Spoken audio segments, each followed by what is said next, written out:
Hail cheaters. Welcome to the Always Cheating Podcast. My name is Josh. I'm here with Brandon. Brandon, how are you? I'm good, Josh. The preamble before we hit record was both of us had made IKEA trips this weekend. Yes. Inundated with decisions, right? Decision fatigue. Yeah. Now we are looking at finally the game week 22 deadline, and it is the opposite. We are fatigued by not making fantasy decisions. Yeah. Now is the time. Let's do a pod where we talk about exactly the decisions we're going to make ahead of game week 22. Yeah, is it fatigue? Is it ennui? Is that what I'm ready for the FPL ennui to be lifted. I'm looking forward to. We're gonna have 3 days of matches, Brandon. Tuesday, Wednesday, and Thursday. I don't know why I skipped Wednesday. Tuesday, Wednesday, and Thursday. Game week 22 kicks off. It's been as everyone knows, it was very extended. 2-week game week 21 and then an FA Cup weekend on top of that. So the month of January was basically a month off from FPL. And so I think we're all in an interesting spot right now because we haven't really had to make a lot of decisions. Of course, we've been thinking about what we're going to do, but we haven't actually actually go in and I have not gone in and made a transfer in several weeks, right? So go in, make transfers. We all have like 10 million in the bank, right? Because most of us don't have a Holland or we're very liquid. So yeah, we're all very liquid, and now it's time to make some decisions ahead of Tuesday's Game Week 22 kickoff. So this is going to be a pretty short pod, pretty focused on Game Week 22 itself. We are also going to talk a little bit right at the top here, actually, about the blanks and the doubles, because it's in some ways I don't know how many decisions you have to make ahead of Game Week 22. Maybe, it's something. Start planting the seed a little bit. There's something. I guess the big thing, which I can just talk about right off the bat, is that Liverpool and Luton may double in game week 25. There's a logic to that happening. Liverpool and Luton will, because they both advance in the FA Cup, they kind of have this match that needs to get and they blank in 26. They have this match that needs to happen at some point. And because of Liverpool's commitments, it's just very tricky to find a window when they can play this game. So we think that will happen, but we don't know for sure. It may be that by the time this podcast goes live, it's locked in. I suspect it won't be. I suspect we probably will have to go into game week 22 not knowing for sure what we're doing. And so is it, when there's that much uncertainty, is there like a right decision to make? Like, do you know what I mean? Like, does it, because for me, it's like, if I knew for a fact that Liverpool was doubling in 25, it probably would affect my transfer strategy kind of immediately. For one thing, I'm not sure I would have dropped Trent going into game week 21, although thankfully it worked out points wise. I'm up 4 points. So I guess I'll think of it that way, Brendan. I was up 4 points on that transfer because I brought in the Stupinan. So even if I bring Trent back, even if I had to do it for a -4, we're going to call that even. Okay, we're going to be even Stevens on that one. So, but yeah, what do you think about this Liverpool double game week 25 if it happens? Well, there's a potential then that Liverpool could blank a few weeks after that. So is the question then, going into the game week 22 deadline, what's the risk? I'm going to make a risk, bring in an extra Liverpool player in the hopes that there's a double in 25. It's 26 is when they'll double. Those are the next game. Right. Okay. Yeah. So I tend to think right now we just kind of act rationally. Ahead of double game weeks, I feel like there are so many points up for grabs for engaged active managers that to take a hit to engage that extra transfer going into a double is not as bad as it sounds, and it's probably better to have that extra information farther down the line as opposed to just trying to predict the future. Because you talked about my move for Bowen ahead of game week 21, and then he gets the injury because I acted too quickly. Now, of course, Bowen comes back, plays 90 minutes, so it's not a problem, no harm, no foul, but there was still a risk that really could have blown up in my face. Now, the Liverpool thing also feeds into the Jurgen Klopp announcement this week. Right. And I have a strong feeling about Liverpool after this news that and Liverpool, long-standing Liverpool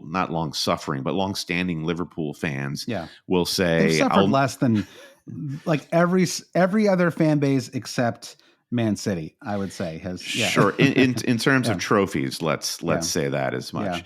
Now, yeah, even longstanding Liverpool fans would say now nothing is for certain, and you always plan for the worst.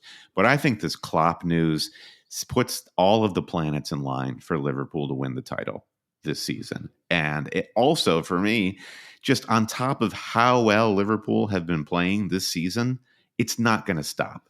They're yeah. getting players back from injury. Andy Robertson just played in the FA Cup this weekend. Mo Salah, once he recovers from his hamstring, it's going to Right. be a Yeah. supernova of a team. Trent Trent on the coming bench back. today. Yeah. Yep. Uh-huh. Yep. I so this is all kind of a big roundabout way of saying I kind of don't care about the double blank news with Liverpool because this will be a focus of fantasy points for the remainder of the season starting now. Yeah, I think it. The thing is, in some ways it feels like, and again, I don't want to get.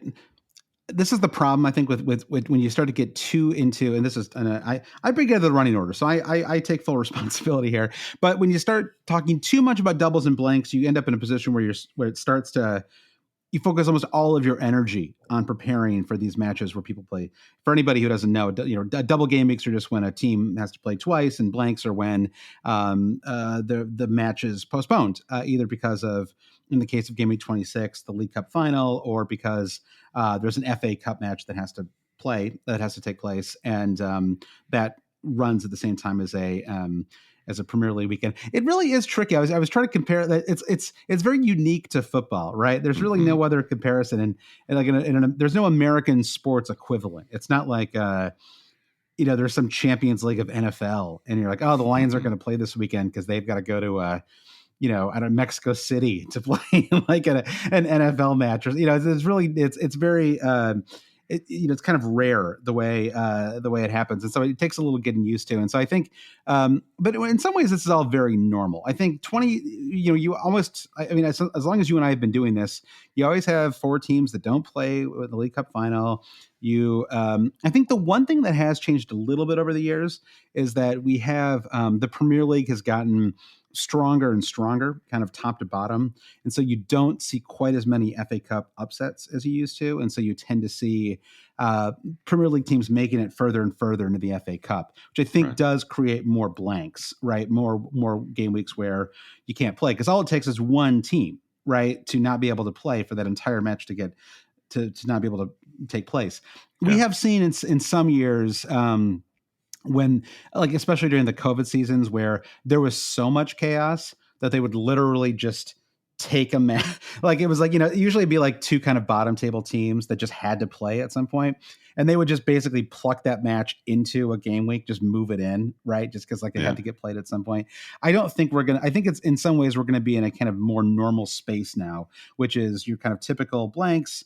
I guess we'll have a couple more, right? Because we had Man City. Well, actually, that one's already scheduled. That's for game week 25. I don't know if anybody can even follow this. It's so complicated to talk about this stuff. But like, so we have one already, which is Man City and Brentford. That match, they play twice in 25, and that is because of the Club World Cup, and that took place in late December, and that's why that match was postponed. Sometimes I feel like it is useful to give a little bit of context here, right? So that's why you have a double in 25, because of the Club World Cup. And game week 26, Chelsea, Liverpool, Luton, and Spurs all don't play, and that's because of the League Cup final. Chelsea and Liverpool are playing in that final. I think that's going to be a really fun match, by the way, especially like you said, the Klopp news sort of kind of looms overall now, right? And it sort of it does feel like a bit of an extra motivator. I don't know, the big wild card to me, I guess, with this cup final, with the double in 25, is whether we want to, like, whether Salah's going to be back, right? I mean, we suspect he will, because he's just not known as a player who's especially injury prone. He is on the wrong side of 30, Brandon, as are you and I. So no shame in that, but Very we're not side, professional. yes. Yeah, but we're not professional footballers, so it's not as important for us. We can just age not yet as ungracefully as we want. And hey, you know what? I never have hamstring injuries. I just go about my day. So maybe I'm actually doing better than him in a lot of ways, Brandon. And you and I can talk about that more later how much better I'm doing than Salah. We should maybe do a section on it. Let's postpone that for now though. So the situation is that we might have another double in game week 25. We shall see. Brentford, Man City do double in 25. That'll have a direct impact on my transfer strategy for game week 25. Chelsea, Liverpool, Luton, Spurs, all blank in 26. I don't mean to repeat myself here, but just kind of to put it all back together. And then in game week 29, we got a whole lot of blanks coming up, Brandon. It could be as many as 6, possibly even 7, one blank. And so my kind of initial thought is just, okay, I'm just going to free hit. Like I have done, I've tried to do the cute thing in the past where I'm like, oh, you know what? I'm just going to get by with 7 players or whatever, and then you're like, but that sort of means I'm gonna have to spend all of my transfers in the several weeks leading up to it on players that I don't really want, right? In order to have enough points for one game week. And so my inclination right now is just a free hit in 29. Again, we're talking about game week 22 in this pod, so I don't want to go like crazy here with too much predictions. And again, and I'll give full credit to Ben Crellin here once again, as we always do, because his specialty is sorting this stuff out, and he does an excellent job at it. So you can go and find him on the hub and other places and get a really nice kind of rundown of everything that's going to happen. But at the moment, I have relayed to you on this pod, with your help, Brandon, exactly what we know so far. Okay, so that's what we know, and we'll see. And I think the one thing we haven't talked a lot about yet, and maybe because of the Haaland situation, is that Man City have a double coming up in 3 weeks, right? Like that's big news. Like that is a possible triple captain territory move, and we could end up having a double. I mean, like if Liverpool and Man City both double in 25, that is suddenly one of the most important, if not the most important game week of the season. But don't you think nobody's talking about the City double in game week 25 because many reasons. A, no one would ever invest in Manchester City defense because they're terrible. They've got 5 clean sheets on the year, and there are no points. Attacking returns are few and far between. Yeah, exactly. And on top of that, the rotation is a nightmare. So then, the double for City is always caked in this sort of like, will they, won't they play? Yep. Haaland is the main reason why I'm starting to get more excited. Erling Haaland, the Nordic meat shield. Brout Haaland. But he's so soon back for injury. Now he could come back in such scorching hot form heading into game week 25 that it'll be irresistible to not to triple captain him. But as it is, we haven't seen much of him in the last month plus, and what we did see of him prior to the injury was he was not scoring the way he was. At City just wasn't producing the same attacking rate that they were last season. So I just think a lot of people are going to be very hesitant to invest in and then chip on City in that game week 25. And then Brentford on top of that, who also double in 25, have the worst possible double game week lineup with Liverpool at the G-Tech, and then they play at the Etihad against City. So even though Ivan Toney is back, it's just like zero appeal for Brentford assets at the moment. Well, I will tell you this, Brandon. I will almost certainly be doubled up on Man City, but it'll just be some trio up front. I will probably all end up with the same trio, to be quite honest. I'll probably have Foden, KDB, and Haaland if he's healthy. But I want to table the Haaland, the KDB talk, because I want to talk about him more in the actual game week 22 preview. So that's where we are, though. I mean, did you have any final thoughts on the FA Cup weekend? Fulham got close, but didn't quite get there, did they? It was sort of late. Sure, they took Liverpool to a draw in the League Cup, and then they kind of took that ineffectuality into the Newcastle FA Cup match and lost 2-0.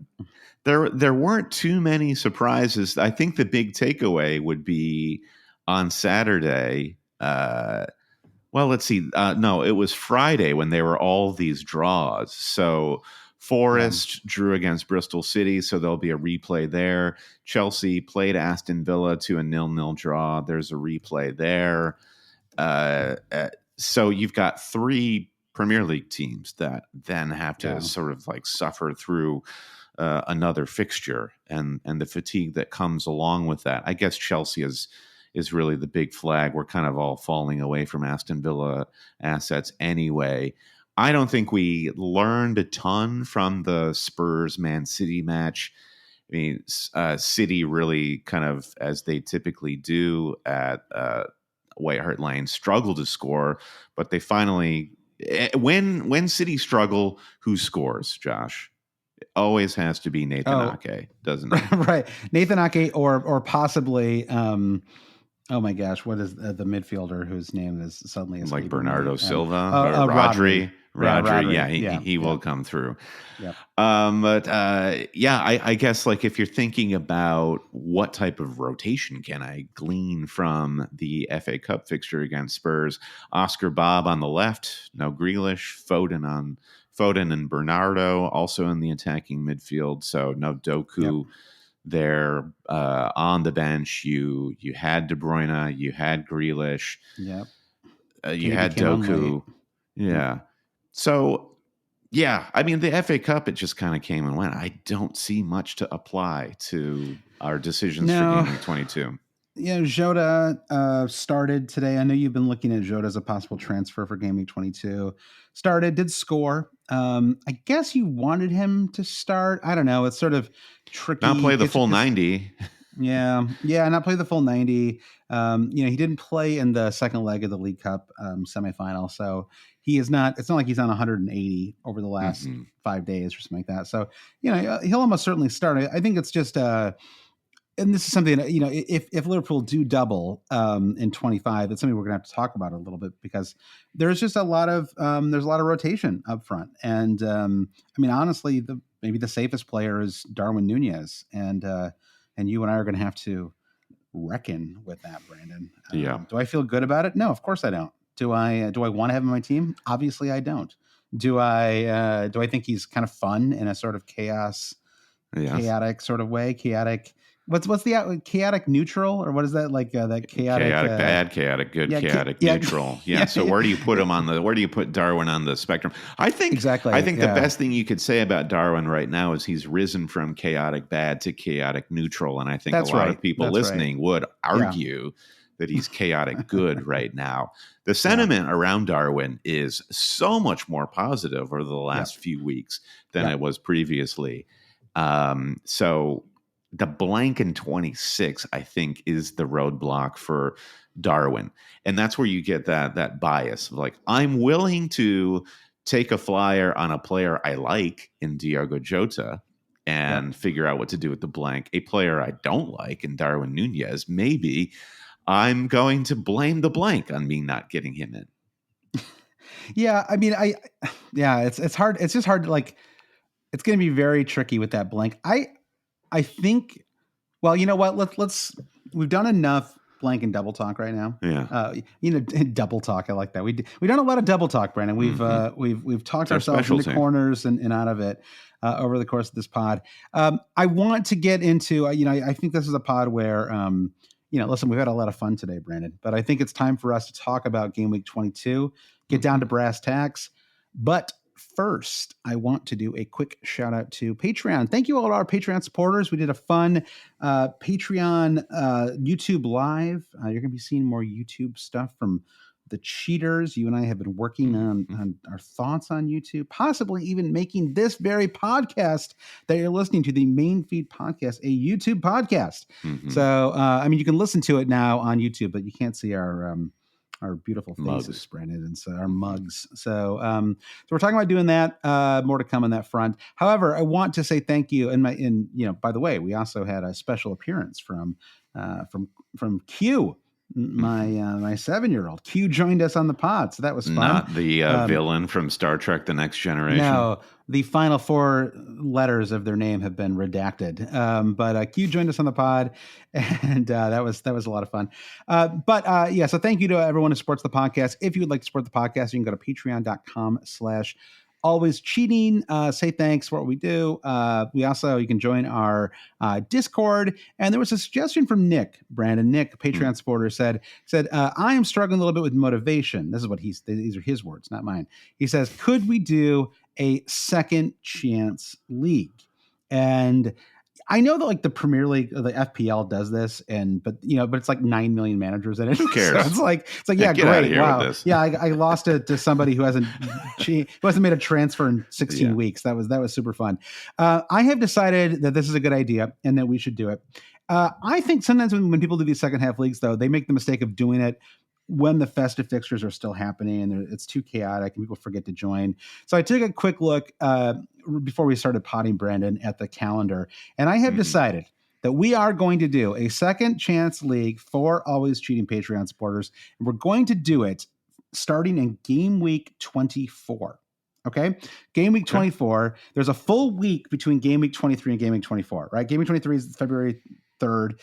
Game week 24 kicks off on February 10th. So you have 7 days to actually join this thing. It's not like one of these chaotic, right? Because if there's like midweek matches and no one's joining the league when you've got like a day to figure it out. It's too chaotic. I got stuff to do. I'm busy. Yeah, exactly. So we have, so game week 24 is when we kick it off. And I think I like this too because there'll be 15 full weeks between game week 24 and the end of the season, right? So that's a nice clean number, 15 weeks. It's like, honestly, NFL fantasy is typically 15 weeks long as well. They don't typically do the last couple of 15 or 16, but they don't usually do the end because it gets a little chaotic. It's kind of like the Premier League itself. You get a lot of rotation and things like that.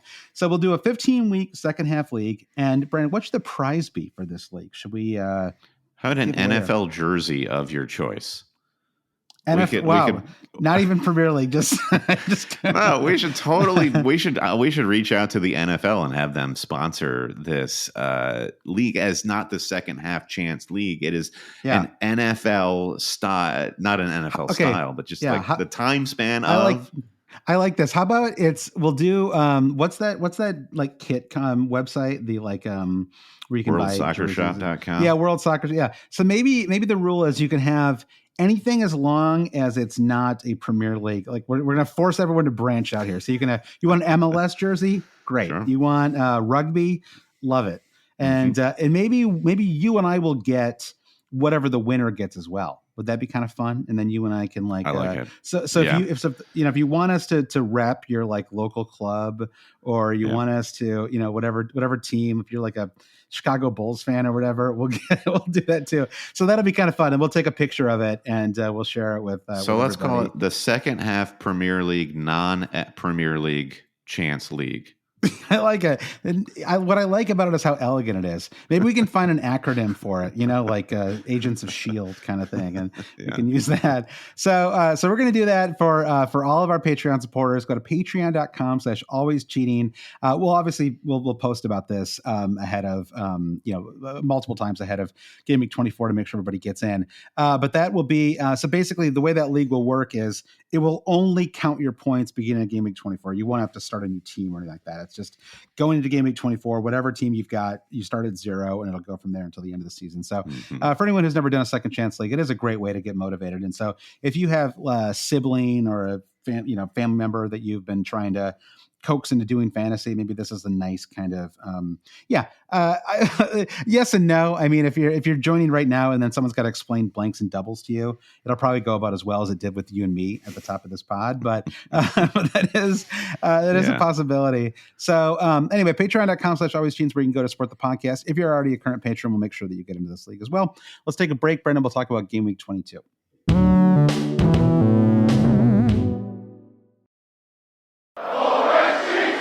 All right, Brendan, we're back. Game Week 22 kicks off on Tuesday. 5 matches on Tuesday, 3 on Wednesday, 2 on Thursday. Oh, Brandon, this is always tricky because I have meetings throughout all of this, and I'm going to have to invent, I don't even know, multiple dentist appointments. And I'm like, oh yeah, they had to go in. It was a deep clean. You ever had a 2-part deep clean, by the way, at the dentist? I have, yes. It was brutal. Like he was like, oh yeah, well, it's like, it's so deep. You do one side, then come back for the other. and I I was assumed that it was brutal. because I was such a great patient and they really loved having me in. They're like, let's Yeah. let's concoct an excuse to get Oh, this guy back sooner rather than later. it was so brutal. I never want to do that again. I'd rather just have rotting teeth, I think, than go through that again. Here's what you do for people who work remote. You ever on a video chat with somebody who clearly they're looking at a computer screen that their camera is not tied to, so they're looking away from the camera, right? And they're like looking at a spreadsheet and talking to you, and you're kind of off to the side. But that works because you're all working. So I think you can pretend to be that person. What you're looking at is actually the TV or Okay. something like that. That's how Yeah. you do it. Yeah. You I'm gonna pretend like have you're to. second screening a spreadsheet, but it's Yeah. actually a I Premier League know. broadcast. I know. I've got to be in the office for 2 of these days too, so it's gonna be extra tricky. But you and I are used to that from the old Sure. days. Just Yeah. you get that phone, you flip it over, you That's how have it's your done. headphones in. Yeah, it'll be fine. It's all fine. Yeah. All right. So anyway, they kick off on Tuesday, and it's kind of an interesting mix of matches. I guess the marquee one is Liverpool Chelsea because Chelsea can can beat anybody. I mean, there's all over the place, right? I mean, the League Cup semifinals showed you exactly how all over the place they are, right? Going down 1-0 and then scoring 6 in the second leg. So you could really we Right. could kind of see anything in that match, which is, from a kind of neutral fan perspective, a lot of fun. So I think the big match obviously is Man City hosting Burnley, and just looking at your squad though, what are your decisions ahead of game week 22? Like, what are you trying to fix? We talked a little bit about this on the Patreon pod on Thursday, Yeah. but I don't know if you've had any more clarity or feeling any different about anything that you're kind of Right. thinking through right now. Well, I have two things that I need to fix. One is my defense, where I have Levi Colwell, where I don't feel like he's assured of minutes, and he's not a driver of big points. Yep. Additionally, I have Pau Torres at Villa, who is a perennial injury doubt. So, and I think because of his injury situation, it's Pau Torres out for a Stupinan or Trent Alexander-Arnold. And Okay.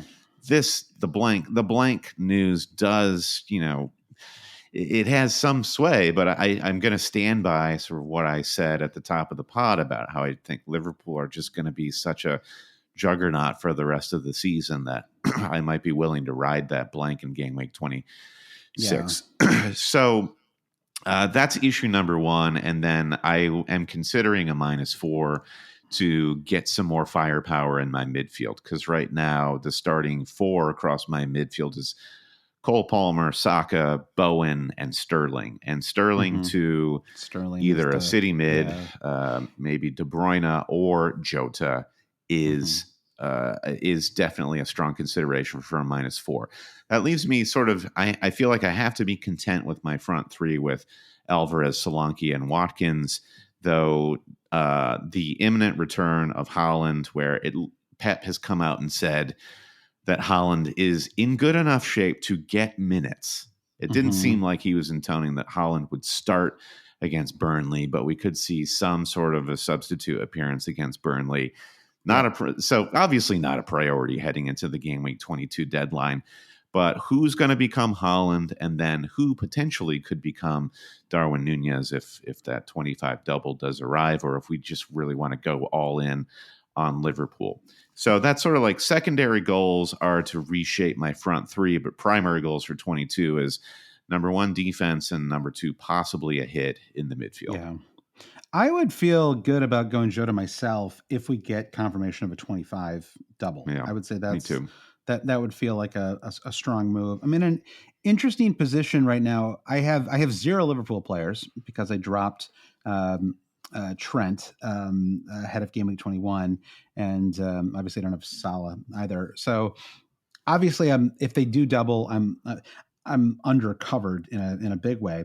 I have 2 Man City players already, and so this is where it gets a little bit tricky because I have Odegaard who's done nothing. I have Odegaard. I mean, Saka's done nothing really either, but I have Odegaard and Saka. It feels like a lot.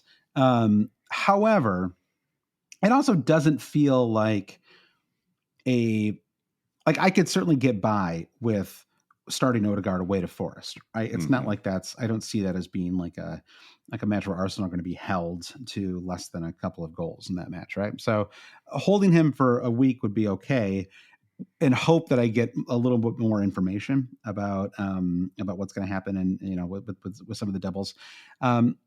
Because I already have Foden and Alvarez, though, if I decide to bring in like, it's just sort of like, in theory, I could, like, I don't know that I want to be doubled up on Alvarez and Holland anyway, because with KDB back, I just don't know how often we're going to see Alvarez, Oh, yeah. KDB, Yeah. and Holland all starting at the same Alvarez time. has got to go at this Yeah, point, and it's yeah. it's honestly been a long time coming, because Like he's 20 not been. weeks. Yeah, Yeah. exactly. I think I've had him every week since my wild card. And there's always been a feeling like, oh, it's probably time to drop. Yeah, And then the Holland injury obviously came. But obviously I can't drop Alvarez ahead of 22. I mean, he's got to be a lock for 22, right? I mean, I it's would not captainable. expect.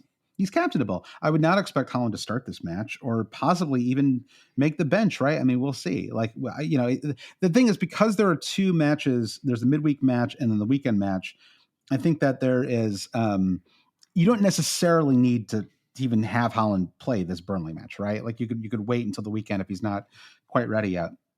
Um, KDB and Trent are both kind of in an interesting spot, right? Because Hmm. Trent, you would expect him to come back and start at midweek, but it's like again, because of the weekend match. Does he start both of those? Like, is he in that spot already? Does KDB start both of those? Right? Like, we haven't seen KDB start twice, two times in a week, like, since last year, right? So suddenly, is it worth having an 11 million player who? I mean, obviously we saw in the Newcastle He match, he says came off the bench, himself, he was Josh, awesome. in Yeah, public, I am not yeah, ready to start a match. So, it's all of these doubts from our right, own experience and the yeah. man's own words. Exactly. So part of me. So I'm sort of, part of me is like, maybe I just don't make any moves right now, and I just sort of keep my, like, sort of just like hold my transfer and wait for a little more information. I don't like that, because that is a more passive style than I've been trying to play the last few weeks. The last few weeks I've been really going for it, right? Like, just making a transfer that maximizes that game week, and I'm willing to take hits to do it. And it has, whether it's coincided or directly led to a, like, big rise in rank, it feels correlated to me, right? And so it's Hmm. like, I want to keep that kind of momentum going, and I don't, and so Odegaard to somebody feels very appealing. Now, it's kind of interesting when I plug my team into FPL review. Free plug here, happy to do it. They suggest Richarlison, which is an interesting option. And Richarlison, they host Brentford at home. They have a nice 4-week run. Brentford, Everton, Brighton, Wolves. Then they do blank in 26, however, and they don't double in 25 either. And so, and I don't really love Richarlison, and so it's a I little, don't so, like, love that one that I don't run. feel. I No, don't think it's that's a great okay. run. I It's mean, it's it's not better than bad. most, but Yeah, it's not like wow. It's not as yeah, sparkling as, say, Brighton's run, Luton you're right. Palace, Spurs, Sheffield United. Yeah, let's take these one at a time, right? Brentford's fine. Brentford's defense is like, Civ like. ridiculously bad. Yeah, and Everton away, they have been good at home, but I mean, Everton literally lost 2-1 at home yesterday to Luton Town. So I don't know how much we can, like, how much of a fortress we can call Goodison at the moment, right? Brighton at home, probably a good fixture, but Brighton have also tightened things up, right? They have 2 clean sheets in their last 2 matches. I mean, I think they was yesterday's match like a 5-2. It was kind of a Yeah. crazy. They were the ones that scored 5, but still. And then Wolves at home, and Wolves are another team that have played a lot better defensively in the last several weeks. And You'll so remember the return fixture, which we watched from the cozy confines of Selhurst that's Park right. Hospitality, and it was That's a right. 2-1 victory, late Forgot run about that. by the Wasn't that Wolves. like a 1-0 until, Yeah. like, the 90th minute or something like that? It Yeah. was like a Yeah. crazy. And then Yeah, Wolves yeah. just sort of like took the handbrake off, Yeah, the Pedro Porro experience where you're almost always going to get something from him, but Hmm. it's always going to come with like some weird. Hmm. It's like a Dirty gladiator returns. when Joaquin Phoenix shivs him with the knife right before he Mm. puts Yeah. the armor on. Yeah. It was an That's what honorable death. it was an honorable death. That's Porro. It's like you might win, but it always feels like it doesn't feel like a total victory. Yeah. I don't Yes. know if that metaphor actually makes Yeah. any Not sense or not. necessarily. Yeah. Neither of our No, metaphors really worked in that situation. no, But but we're having fun with it, Brandon, and despite it being totally wrong.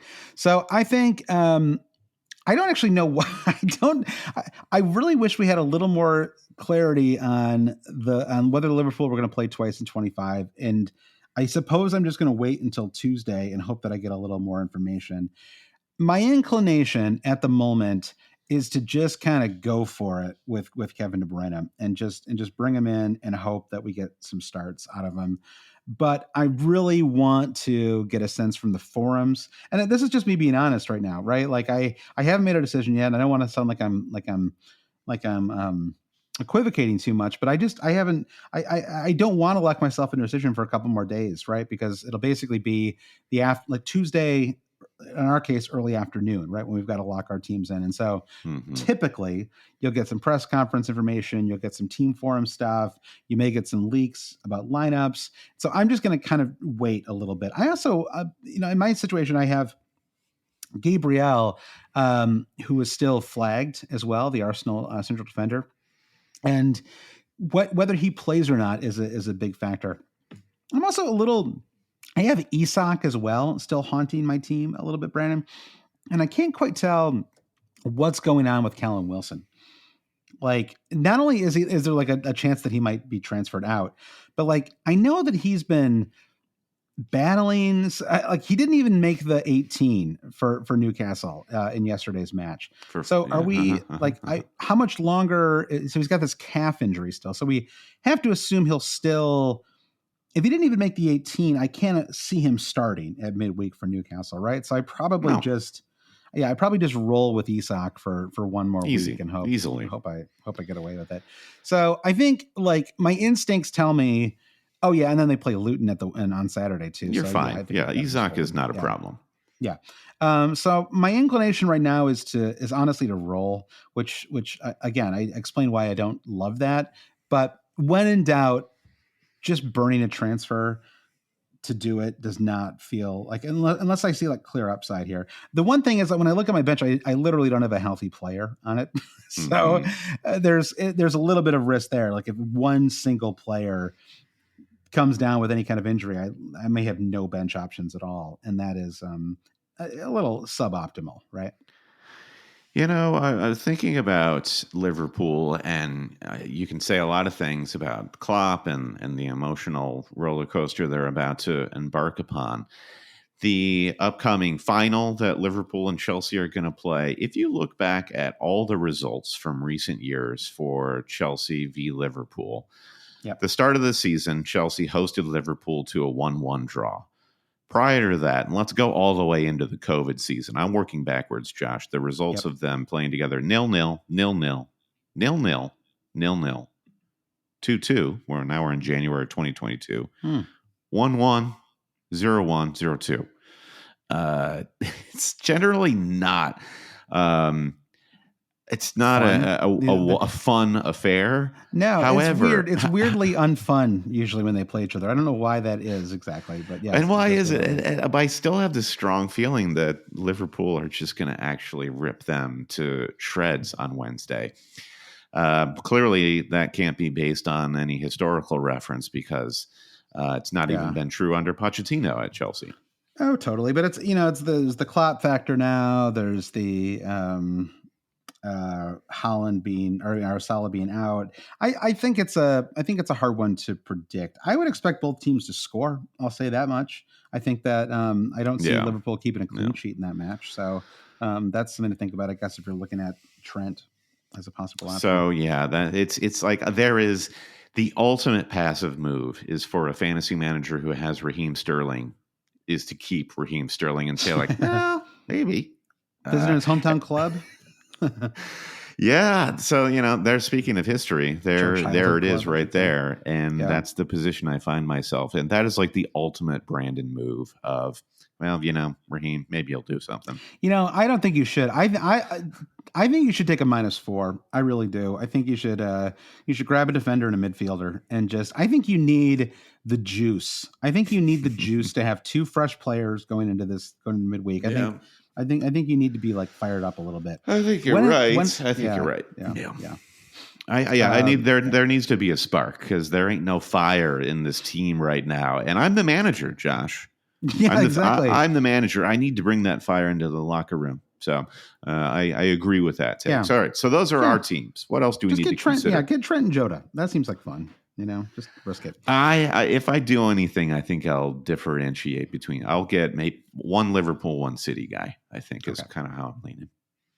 So we are in an interesting spot right now with captaincy. It's no Salah, no Holland, no Son, Watkins out of form, other players that we might consider. So the captaincy is pretty wide open this week.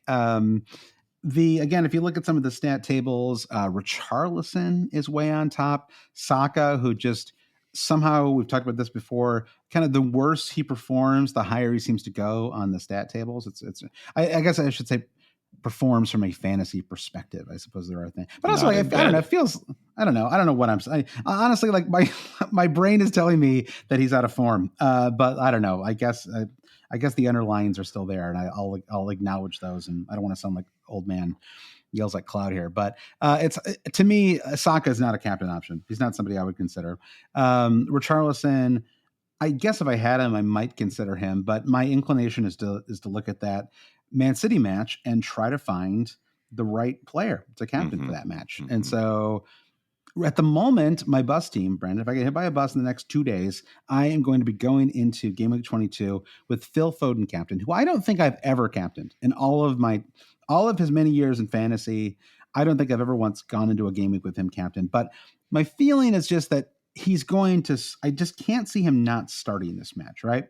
I don't know if that's double negative, but I think he's very, very likely to start this match. And it just feels like the kind of match where he's going to be kind of looking forward to beating up on a bad team, right? Like he's just going to kind of go for it.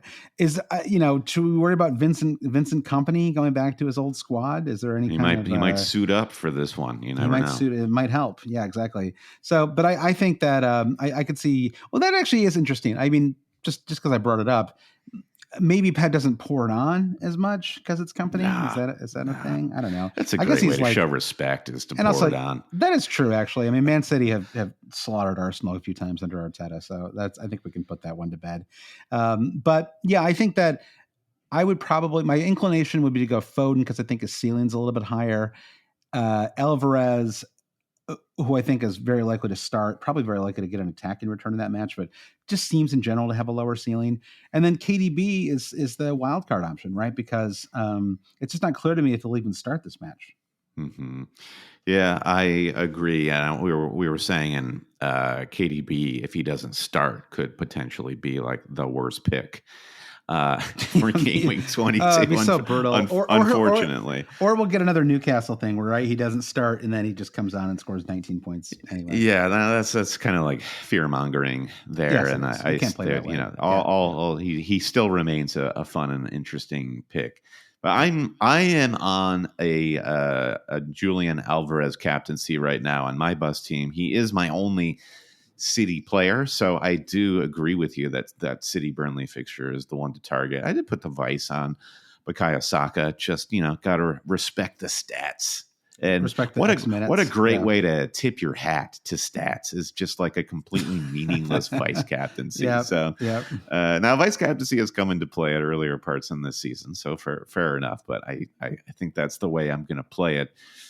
If I did bring in Jota, I mean, speaking of lack of respect, I have no respect for the Chelsea defense, especially at Anfield. I think a Liverpool attacking captaincy on Darwin or Jota has some legitimacy to it as well. I think that might be kind of like the curveball hipster captaincy pick, maybe. I think that's fine. I mean, Richarlison, I suppose, has to fall into that hipster captaincy because I don't think he's going to be heavily captained, and he's certainly at the top. He's at the top of these stat tables. I do think though that Man City, it's just because it's hard to pick the right option, right, or like hard to feel like really confident that you're picking the right option. Sorry about that. Hard to feel confident you're picking the right option. I think that uh, you still have to go for it because it feels like that could be like a 5-0 kind of match. Goals. Let's see some goals. Let's see some bloody Premier League football, shall we? Yeah, I mean, what about Bowen? Would you give any thought to him? I mean, I know it didn't work out the first time you had him, but West Ham hosting Bournemouth. I mean, I do see goals in that match. Possibly. I have enough respect for Bournemouth to not think that, and West Ham have not exactly been high flying of late. I think having Bowen feels like enough to me. I mean, Bowen's ownership percentage right now, just overall in the game, is under 27%. I feel like to captain him in an uncertain run of form for the team and the player just feels like too big of a risk without the promise of a big upside. Yeah. So just to like put a button on the KDB thing for a second, we don't feel great about him as a captaincy option just because of the risk of him not starting. But does that totally take him out of consideration as a transfer for you? It just okay. So we haven't mentioned the always cheating brand yet. Make fantasy fun again. Mm-hmm. I feel like the fun aspect of De Bruyne can outstrip the pragmatism that you might feel about him. I think just to be like real and shrewd, De Bruyne, he feels like just like larded with risk. Larded. That's a fun word. I need to use that more often. Yeah, let's do that. So this is your Make Fantasy Fun again. We're larding the always cheating universe with fun. Okay. So I think KDB passes the transfer test because he's just going to be bloody fun to have.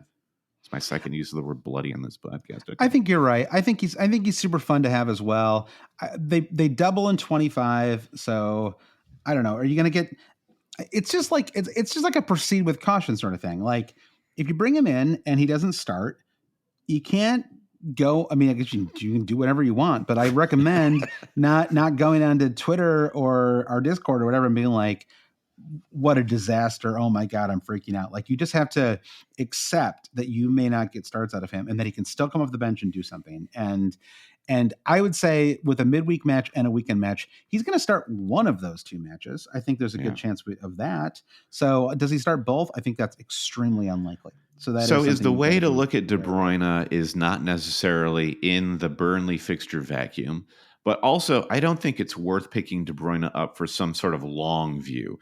Like what's De Bruyne going to do starting now for the rest of the season? Because I think we're going to be having this debate about De Bruyne for the rest of the season in terms of his fitness. So I feel like if you transfer him in, there's 2 to possibly 4 game weeks in which you test him and he's meant to reward you. That's how I would view it. I think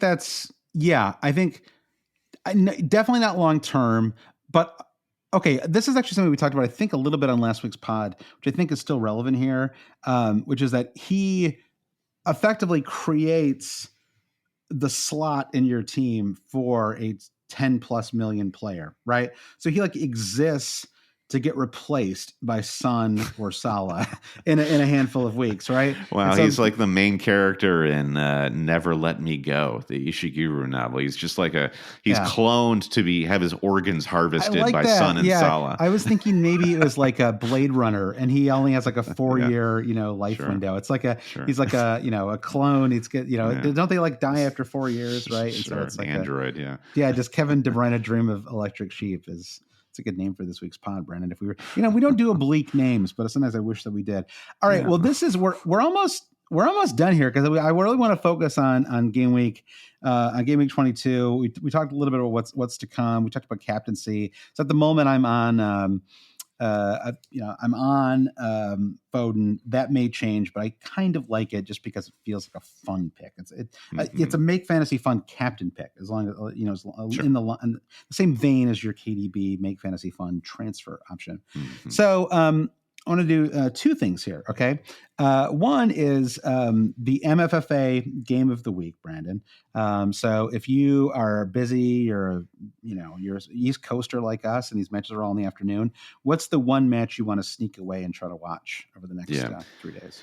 I gotta. So we've been talked a lot about the Liverpool Chelsea match, and I think that really is going to be the one with the most consequence in the table. Yeah. I mean, equal consequence would be Villa Newcastle, and that's the one I'm actually really intrigued by because I think both teams are kind of in interesting moments in their form, and Newcastle really need to sort of pick up the pace if they're going to get any sort of European slot. And Villa are also risking kind of slipping away from the top four conversation. That feels like the one I want to watch. Yeah, I think that is a great pick. I don't really know what we're going to get out of that match. And yeah, there may not be any Trippier too, right? If he's we don't really know, right? He came off injured yesterday. Yep. He sure did. Yeah, it's kind of crying out as a 0-0 sort of not high flying sort of a match. Good match to have Isak in then. That'll be fun. or a Watkins for that matter, who's really suffered a dip in form. Yeah. I still may get Tony for 25. We'll see. I mean, I guess Darwin would probably be the preferable pick if Liverpool do double in that match. I love that as a rallying cry. Tony for 25. It feels like I'm driving by the local Walmart and I see that in the store window. Tony for 25. Yeah. You think that, or is that it sounds like a bad, like a cheap off-brand liquor, doesn't it? Like two Tonys for 25. Two Tonys. I like that. So, okay. All right, let's do one last thing here. This is a new feature, Brandon, that I've just made up on the spot here, which is but sometimes this can be useful when it comes to captaincy and defensive transfers. Of these 10 matches, Brandon, what is the highest scoring match of these 10? And what is the lowest scoring match of these 10? Okay, which match has the most goals and which has the fewest?